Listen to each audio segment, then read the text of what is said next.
আসসালামু আলাইকুম। শুভ সকাল। সবাইকে স্বাগত জানাচ্ছি আমার দেশ লিড নিউজে। সঙ্গে আছি তামান্না মিনহাজ। আমাদের আজকের লিড নিউজের শিরোনাম, কাজের খোঁজে ঢাকা অভিমুখে জনস্রোত। নিউজটি লিখেছেন এম এ নোমান। চলুন দর্শক, জেনে নেওয়া যাক লিড নিউজটির বিস্তারিত। সারা দেশ থেকে ঢাকা অভিমুখে ছুটছে মানুষ। উচ্চশিক্ষা, উন্নত জীবন আর কাজের সন্ধানে প্রতিদিন রাজধানীতে গড়ে 4,000-এর বেশি মানুষ থিতু হচ্ছেন বলে বিভিন্ন সংস্থার মাঠ জরিপে উঠে এসেছে। এই শহর এখন ধারণ ক্ষমতার চেয়ে 13 গুণ বেশি মানুষের বাসস্থান। আন্তর্জাতিক সংস্থার প্রতিবেদনে উঠে এসেছে, জনসংখ্যার চাপে বাসযোগ্য শহরের তালিকায় যুদ্ধবিধ্বস্ত শহরগুলির সঙ্গে সবার নিচে অবস্থান করছে শহরটি। বাস অযোগ্যতার তালিকায় ঢাকার অবস্থান তৃতীয়। উগান্ডা, ইথিওপিয়া ও ঘানাও এখন বাসযোগ্যতার দিক থেকে বাংলাদেশের উপরে অবস্থান করছে। ঢাকামুখী এ জনস্রোতের জন্য বিশেষজ্ঞরা গ্যাস ও বিদ্যুৎ সংকটকে দায়ী করেন। তাদের মতে, পর্যাপ্ত বিদ্যুৎ ও গ্যাসের অভাবে জেলা উপজেলা পর্যায়ে নতুন শিল্প কলকারখানা গড়ে উঠছে না, আগেরগুলো বন্ধ হয়ে যাচ্ছে ক্রমান্বয়ে। এতে নতুন কর্মসংস্থান সৃষ্টি তো দূরের কথা, প্রতিদিনই কর্মহীন হয়ে পড়ছেন হাজারো মানুষ। নতুন কর্মসংস্থানের আশায় তারাও এখন ঢাকামুখী। রাজধানীতে এসে হকার ও অটোরিকশা চালানোকে পেশা হিসেবে বেছে নিচ্ছেন হাজারো মানুষ। অনেকেই ভিক্ষাবৃত্তিতে যুক্ত হচ্ছেন। নগরবিদদের মতে, ঢাকার অবকাঠামোগত যে সুবিধা রয়েছে তাতে সর্বোচ্চ 80 লাখের মতো মানুষ বসবাস করতে পারে। বর্তমানে এ শহরে 3,66,00,000-এর বেশি মানুষের বাস, ফলে ইউটিলিটি সার্ভিস খাত ভেঙে পড়ছে। শহরের অধিকাংশ এলাকা এখন ময়লা আবর্জনার ভাগাড়ে পরিণত হয়েছে। সরকারের নীতি নির্ধারকরাও এখন ঢাকা শহরকে আর আধুনিক শহর মনে করছেন না। তাদের মতে, এ শহর দিন দিন বাসযোগ্যতা হারাচ্ছে। এখনই বিকল্প বের করার চিন্তাভাবনার কথাও বলছেন তারা। নারায়ণগঞ্জের 2,500 থেকে ঢাকার যাত্রাবাড়ি এলাকায় এসে অটোরিকশা চালান হালিম মোল্লা। আমার দেশকে তিনি বলেন, নিজ এলাকাতেই অটোরিকশা ভাড়া নিয়ে চালাতাম, অন্য কোনো কাজ শিখিনি। গত কয়েকদিন ধরে এলাকায় বিদ্যুৎ থাকে না, তাই ব্যাটারি পুরোপুরি চার্জ দেওয়া সম্ভব হয় না। যতটুকু চার্জ হতো তা দিয়ে দিনের কিছু সময় চালানো যেত। এখন মীর হাজারীবাগ এলাকায় একটি গ্যারেজ থেকে রিক্সা নিয়ে চালাচ্ছি। এখানে সবসময় বিদ্যুৎ থাকায় ব্যাটারি চার্জের ক্ষেত্রে কোনো সমস্যা হচ্ছে না। রাজধানীর যাত্রাবাড়ি, ডেমরা, শ্যামপুর, সূত্রাপুর ও সায়দাবাদ এলাকায় 12টি গ্যারেজে খোঁজ নিয়ে দেখা গেছে, এসব গ্যারেজে নতুন করে অটোরিকশা চালাতে এসেছেন কয়েকশো চালক। এসব গ্যারেজের ম্যানেজারদের ভাষ্য, প্রতিদিনই অসংখ্য চালক এসে রিকশার খোঁজ নিচ্ছেন। রাজধানীতে প্রতিদিন কমপক্ষে 2,000 নতুন অটোরিকশা নামছে বলেও জানান এক ম্যানেজার। তবে এর সঠিক পরিসংখ্যান নেই কারো কাছেই। কমলাপুর স্টেডিয়াম, বংশাল, নবাবপুর রোড, বাংলাবাজার, ধোলাইখাল ও বাড্ডার হোসেন মার্কেটের অটোরিকশা এবং ইজি বাইকের সব ধরনের যন্ত্রাংশ বিক্রি হয়। এসব এলাকার দোকানে খোঁজ নিয়ে জানা গেছে, আগে যে কোনো সময়ের চেয়ে তাদের বেচা বিক্রি বেড়েছে 3 থেকে 4 গুণ।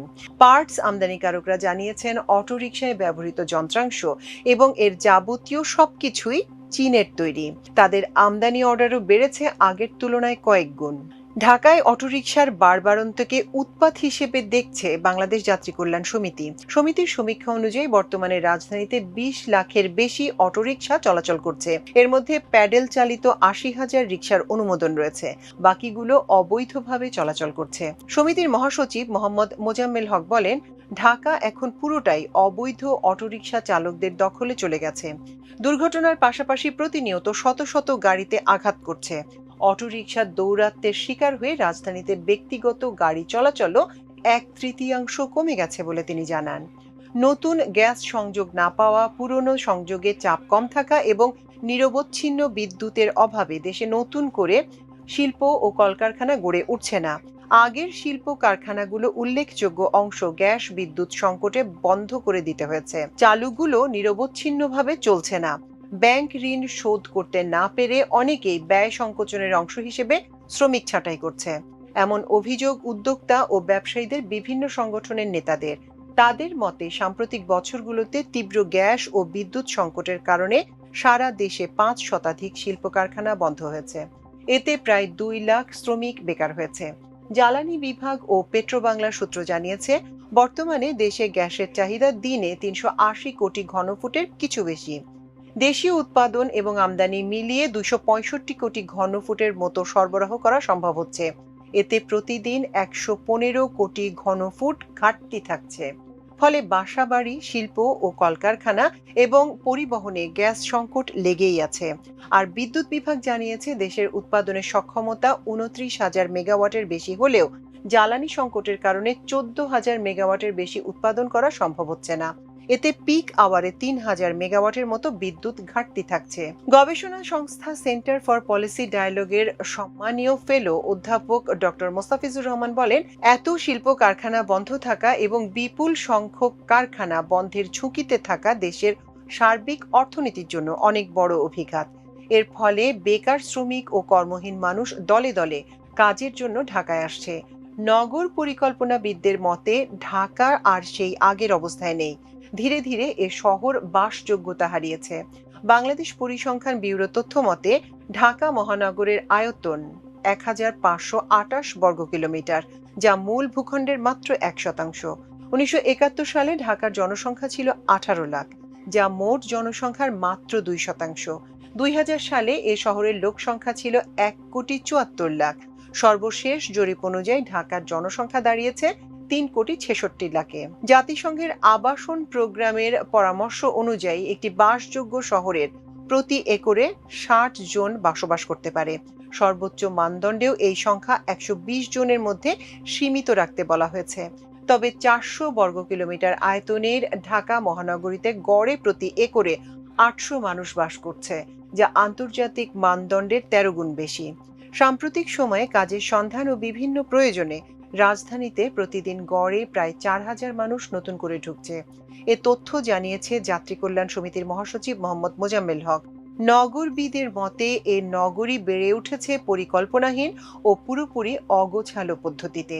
ভবিষ্যৎকে মাথায় রেখে কোনো দীর্ঘমেয়াদী নগর পরিকল্পনা কখনোই নেওয়া হয়নি বলেও জানান তারা। ইচ্ছে মতো আবাসন গড়ে তোলা হয়েছে।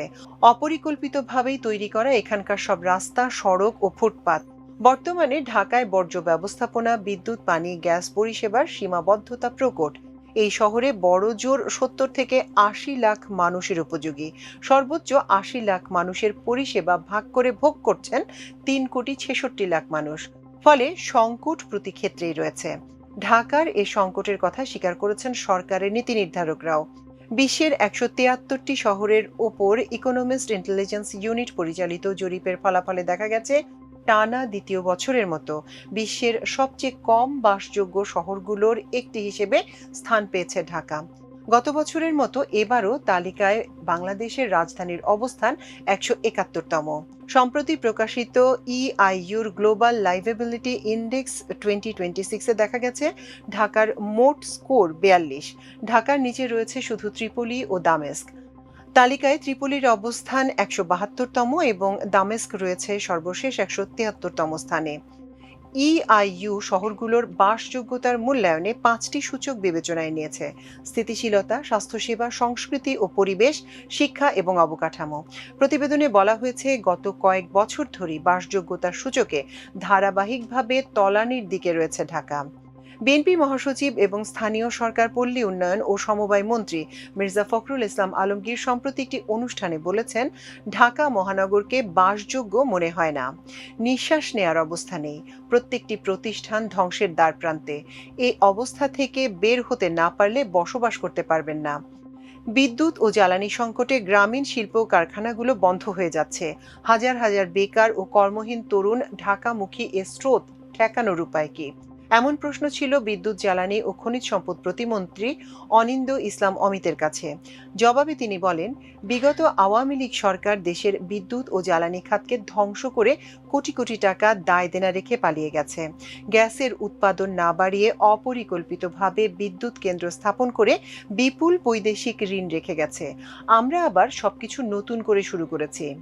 গ্রামীণ অর্থনীতিকে মজবুত ভিত্তির উপর দাঁড় করানো সহ প্রশাসনিক বিকেন্দ্রীকরণ করারও উদ্যোগ নেওয়া হয়েছে।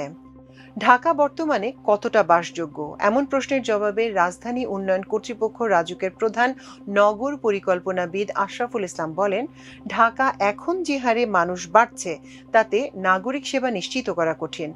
আমরা যতই পরিকল্পনা করি, ঢাকার জনসংখ্যা নিয়ন্ত্রণ ও প্রশাসনিক বিকেন্দ্রীকরণ ছাড়া এগুলোর কোনোটাই কাজে আসবে না। সরকার এখন এ বিষয়গুলোকে অ্যাড্রেস করে কর্মপরিকল্পনা করছে।